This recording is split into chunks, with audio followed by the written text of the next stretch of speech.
नमस्ते, केपी एकाडेमीको युट्युब च्यानलमा यहाँहरूलाई स्वागत छ। आज हामीले अलिकति फरक विषयवस्तुमा चाहिँ भिडियो लिएर आएका छौँ। आशा छ आजको भिडियो जसले हेर्दै हुनुहुन्छ सबैको लागि लाभदायक हुनेछ भन्ने मैले आशा राखेको छु। यदि हाम्रो च्यानलबाट प्रसारण हुने भिडियोहरू यहाँहरूलाई कस्तो लाग्छ जस्तो लाग्छ त्यस्तै सल्लाह सुझाव प्रतिक्रियाहरू दिनुहुन्छ भन्ने मैले आशा राखेको छु। यदि आजको भिडियो यहाँहरूको लागि लाभदायक छ भन्ने लाग्यो भने मेरो भिडियोलाई चाहिँ साथीहरूसँग सेयर गरिदिनु होला। यदि हाम्रो च्यानलबाट प्रसारण हुने अरू भिडियोहरू कस्तो लाग्छ जस्तो लाग्छ त्यस्तै सल्लाह सुझाव प्रतिक्रियाहरू दिनको लागि कन्जुसाइ नगरिदिनु होला भन्न चाहे। र आजको विषयवस्तुतर्फ प्रवेश गरौँ। आजको विषयवस्तु रहेको छ मलाई धेरै जसो अभिभावकहरूले सोध्ने प्रश्न रहेको छ, सर हाम्रो बच्चाहरू अहिलेको बच्चाहरू रिसाउने, झर्किने, चड्किने, पड्किने चाहिँ अलि बेसी हुन्छ, यो चाहिँ किन हुन्छ होला? हामी सानो छँदा चाहिँ त्यस्तो स्वभाव थिएन, हामीले देखेको सानोको बच्चाहरू त्यस्तो स्वभावको हुन्थेनन्, अहिलेको बच्चाहरू किन यस्तो भएको छ भन्ने प्रश्न धेरै अभिभावकहरूले मलाई सोधिरहनु भएको हुन्छ। त्यस प्रश्नको जवाब लिएर म चाहिँ आजको भिडियोमा आएको छु। यो भिडियोलाई चाहिँ अन्तिमसम्म हेरिदिनु होला र यदि तपाईलाई के लाग्छ, कस्तो लाग्छ जस्तो लाग्छ त्यस्तै सल्लाह सुझाव चाहिँ हामीलाई चाहिँ कमेन्टमा छोडिदिनु होला भन्न चाहे है। अब यसमा चाहिँ के हुन्छ त भन्दाखेरि पहिलेको बच्चाहरू अलिक कम रिसाउने, कम झड्किने, चड्किने, उति बेलै रियाक्ट गर्ने स्वभावका हुन्थेनन्। तर अहिलेको बच्चाहरू के छ त भन्दाखेरि अलिकति एग्रेसिभ नेचरका हुन्छन् र हामीले भन्ने बित्तिकै उनीहरूले रिप्लाई गरिहाल्ने, फर्काइहाल्ने। किन यस्तो हुन्छ भन्दाखेरि आजको यो विषयवस्तुलाई चाहिँ मैले चाहिँ खानासँग जोड्न चाहन्छु। अब हामीले चाहिँ के गरिरहेको छौँ त भन्दाखेरि हामीले जस्तो आहार हुन्छ त्यस्तै व्यवहार देखाउँछ भन्न चाहे है मैले। किन भन्दाखेरि बच्चाले खाने आहार चाहिँ प्रत्यक्ष उसको शारीरिक, मानसिक र सबै कुरासँग जोडिएर आउँछ। अब हेर्नुहोस् त, जस्तो एउटा बच्चा चाहिँ के गरिरहेको छ त, गाउँमा जन्मिरहेको छ, गाउँमा हुर्किरहेको छ, उसले गाउँको वातावरण पाइरहेको छ। र एउटा बच्चा चाहिँ त्यही बच्चा चाहिँ सहरमा हुर्किरहेको छ, सहरको वातावरण पाइरहेको छ भने सहरको बच्चा चाहिँ अलिकति बढी रिसाउने, गाउँको बच्चा चाहिँ अलिकति कम रिसाउने हुन्छ। किन यस्तो हुन्छ होला भन्दाखेरि हामीले चाहिँ गाउँमा खाने खाना र सहरमा खाने खाना चाहिँ अलिकति फरक छ है त। जस्तो हामीले बिहान साँझ खाने खानामा चाहिँ अलिकति समस्या छैन किन भन्दाखेरि बिहान साँझ गाउँमा खाने भनेको पनि दाल भात तरकारी नै हो। अब सहरमा खाने भनेको पनि के हो त, दाल भात तरकारी अब दाल भात तरकारीमा चाहिँ खासै समस्या आउँदैन। किन भन्दाखेरि हामीले खाने दाल भात तरकारीले चाहिँ हामीलाई चाहिँ के दिन्छ त भन्दाखेरि कार्बोहाइड्रेट पनि दिन्छ, इनफ एमाउन्टमा भनेको जति चाहिन्छ त्यति एमाउन्टमा साल्ट पनि पाइरहेका हुन्छौँ। अनि पछि हामीले सुगर पनि त्यही एमाउन्टमा हुन्छ। अनि पछि गएर न्युट्रियन, भिटामिन्स, मिनरल्सहरू जे चाहिन्छ त्यो चाहिँ सबै कुराहरू एउटै प्रोभाइड गरिरहेको हुन्छ। त्यसैले गर्दाखेरि खानामा समस्या छैन अनि अर्को कुरा चाहिँ हामीले चाहिँ के गर्छौँ त भन्दाखेरि सहरमा बस्दाखेरि अलिकति हामीलाई चाहिँ अल्छी लाग्छ खाजाहरू बनाउन, यता त्यता गर्नको लागि हामीले चाहिँ बजारबाट ल्याउने खानेकुराहरू ल्याउने हुन्छ जस्तो बजारबाट ल्यायो अहिलेको बच्चाहरूले तपाईँले याद गर्नुभएको छ कि छैन घरमा बनाएको खाना दाल भात तरकारी भन्दाखेरि बाहिरको जङ्क फुडहरू जस्तो चटपटीहरू, पानीपुरीहरू, मोमोहरू भयो, अनि पछि प्याकिङ आइटमहरू भयो, जङ्क फुडहरूमा चाहिँ अलि जोड गर्छन्। जङ्क फुड भयो भने खाने, होइन भने नखाने। त्यो गर्दाखेरि के हुन्छ त भन्दाखेरि आज मेरो बच्चाले खाना खान मानेन, बिस्कुट भए पनि खान्छ है त, चाउचाउ भए पनि मेरो बच्चाले खान्छ भन्ने हाम्रो स्वभाव भयो। अनि पछि उसले चाहिँ खाना नखाने बित्तिकै हामीले चाहिँ के गरिदिन्छौँ त भन्दाखेरि खानाको स्वरूपमा ल्याएर चाहिँ त्यसलाई चाहिँ के गर्छौँ त टक्र्याउँछौँ। अनि बच्चाले खुसी हुँदै खान्छ, फेरि अर्को दिन पनि हामीले त्यस्तै गर्छौँ त्यसले गर्दाखेरि के हुन्छ त भन्दाखेरि जङ्क फुडहरू भयो, प्याकिङ फुडहरू भयो, स्टोरेज फुडहरू हुन्छ, जुन मोमो आइटम हुन्छ, चाउमिनहरू हुन्छ, चटपटे पानीपुरीहरूमा चाहिँ के हुन्छ त भन्दाखेरि यसमा चाहिँ के हुन्छ त भन्दाखेरि कार्बोहाइड्रेट हुन्छ, अनि पछि सुगर हुन्छ, अनि पछि गएर चाहिने भन्दा बढी अलिकति सल्ट हुन्छ त्यसले गर्दाखेरि के हुन्छ त भन्दाखेरि त्यसले हाम्रो बडीलाई चाहिँ एनर्जी प्रोभाइड गर्छ। तर हाम्रो के गर्ने हो त, बडीलाई चाहिँ कन्डक्ट गर्ने, बडीको फङ्सनिङ गर्ने भनेको त केले हो त भन्दाखेरि ब्रेनले हो।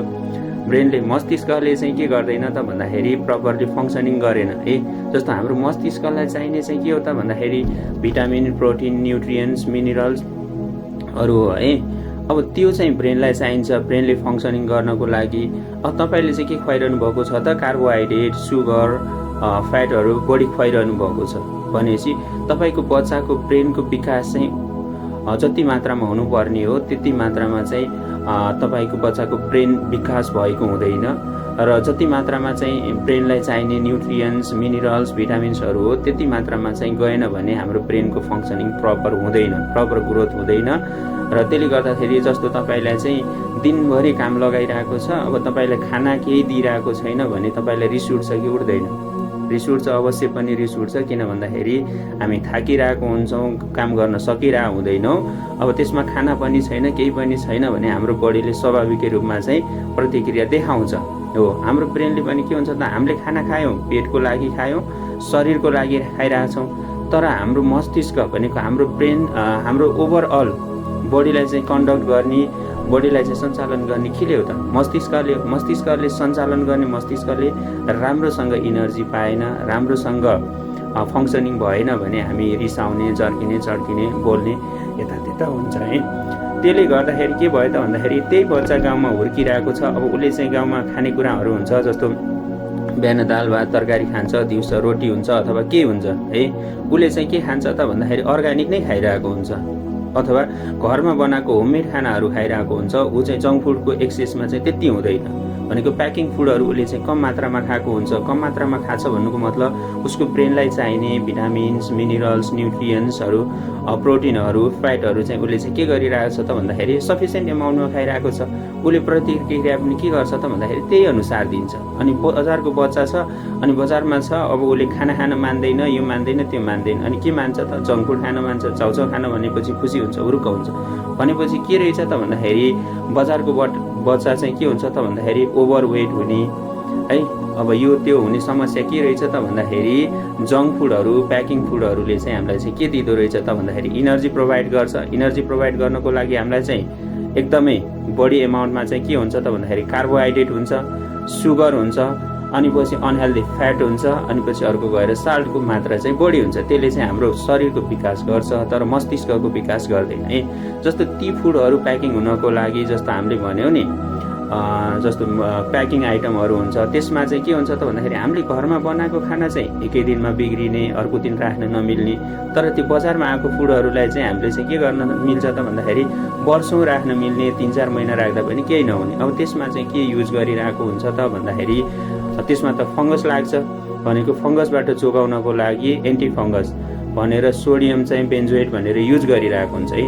अब सोडियम बेन्जोएटले चाहिँ के गर्दैछ त भन्दाखेरि फुड प्रिजर्भ गर्ने काम गर्छ है, फुडलाई फङ्गसबाट बचाउने, फुड चाहिँ सर्न गल्न नदिने हुन्छ। अब त्यसको एक्सेसिभ एमाउन्टमा चाहिँ हामीले युज गऱ्यो, हामीले कन्ज्युम गऱ्यौँ भने के हुने भयो त भन्दाखेरि हाम्रो ब्रेनको फङ्सनिङ चाहिँ ड्रेन हुने भयो है। ब्रेनको फङ्सनिङ चाहिँ के गर्छ त, घट्दै गर्दै जान्छ। जब घट्दै जान्छ भने हामीले प्रतिक्रिया दिने भनेको के हो त, ब्रेनबाट हो नि त।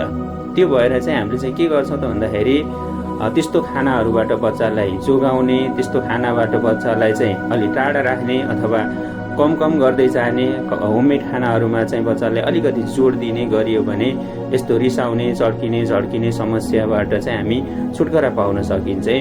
अर्को कुरा, अब हामीले चाहिँ हाम्रो आजभोलिको बच्चालाई के मनपर्छ त भन्दाखेरि चाउचाउ बिस्कुटहरू मनपर्छ है। अब चाउचाउ बिस्कुटमा चाहिँ के हुन्छ त भन्दाखेरि मोनोसोडियम ग्लुटामेट हुन्छ है। मोनोसोडियम ग्लुटामेटले चाहिँ के गर्छ त भन्दाखेरि एक्सेसिभ एमाउन्ट भयो भने त्यसले हाम्रो बडीमा चाहिँ के गर्छ त भन्दाखेरि अनहेल्दी कार्बोहाइड्रेट बडी दिने, अनि अनहेल्दी फ्याट प्रोभाइड गर्ने, सुगर प्रोभाइड गर्ने, अनि पछि त्यसले गर्दाखेरि इनर्जी चाहिँ भयो के, जुन इनर्जीले गर्दाखेरि नेगेटिभ इनर्जी चाहिँ हाम्रो बडीमा चाहिँ बढी भयो।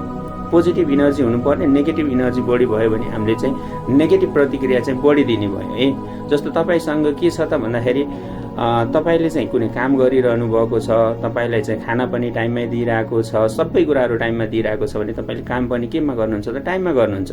यदि तपाईँलाई त्यही खाना टाइममा दिएन भने तपाईँले गर्नुहुन्न नि त। कसैले सोध्यो भने के छ भनेर भन्दा पनि तपाईँ रिसाउनुहुन्छ हो। त्यो भएर चाहिँ राम्रो आहार राम्रो व्यवहार है, जस्तो आहार खान्छ बच्चाले उस्तै व्यवहार देखाउँछ। त्यो भएर चाहिँ खानामा चाहिँ हामीले के खुवाइरहेको छौँ, बच्चालाई चाहिँ के दिइरहेको छौँ भन्ने कुरा चाहिँ महत्त्वपूर्ण हुन्छ है। त्यसैले गर्दाखेरि आजैदेखि बच्चालाई चाहिँ खानामा जोड दिनुहोस्, खाना राम्रो दिनुहोस्, अनि पछि बच्चासँग सुमधुर व्यवहार गर्नुहोस्। बच्चाले पनि के गर्छ त, तपाईँले चाहेको कुराहरू तपाईँले भने जस्तै बच्चाले पनि प्रतिक्रिया दिन्छ। त्यसैले गर्दाखेरि हामी खाना बनाउन, खाजा बनाउन, यो बनाउन त्यो बनाउन हामीले अल्छी गर्नु हुँदैन। किन भन्दाखेरि हाम्रो बच्चा बनाउने भनेको कसले हो त, बच्चा बनाउने भनेको हाम्रो जिम्मेवारी हो, हामी अभिभावकले हो। अब हामीले चाहिँ खुवाइरहेछौँ एउटा, अनि पछि खोजिरहेको छौँ अर्को है। त्यसरी त सम्भव हुँदैन नि त।